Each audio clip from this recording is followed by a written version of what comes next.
Là, on approche des vacances. Si tu as 5 000 € en poche pour tes vacances, tu fais quoi? Tu claques tout? Tu investis tout? Ou tu trouves un entre-deux?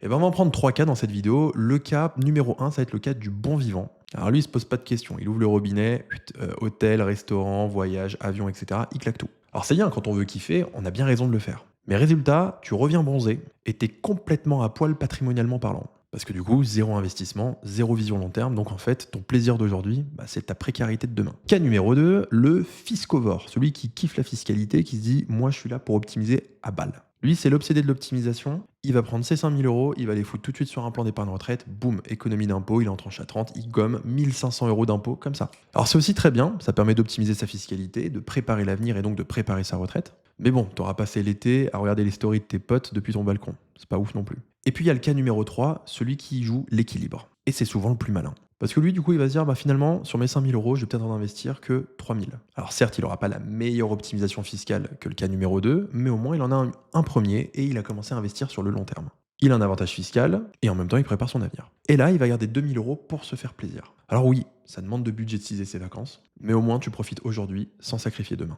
Au final, il n'y a pas de recette universelle, évidemment. Quelqu'un qui n'a pas envie de partir en vacances et qui préfère s'optimiser et il trouve du plaisir à le faire, il peut le faire. Et de l'autre côté, celui qui fait que de profiter, qui est un bon vivant, lui aussi, il peut le faire. Mais posez-vous toujours la question, est-ce que c'est en parfaite adéquation avec vos projets court terme, moyen terme et long terme? Parce que oui, il n'y a personne qui veut se retrouver à 73 ans, à bosser dur, tout ça parce qu'on avait juste envie d'aller à la plage pour boire des mojitos. Donc finalement, penser à son futur, c'est aussi important que de penser à son présent. Et si tu veux qu'on calcule ce fameux équilibre ensemble, t'as tous les liens en description de mon profil.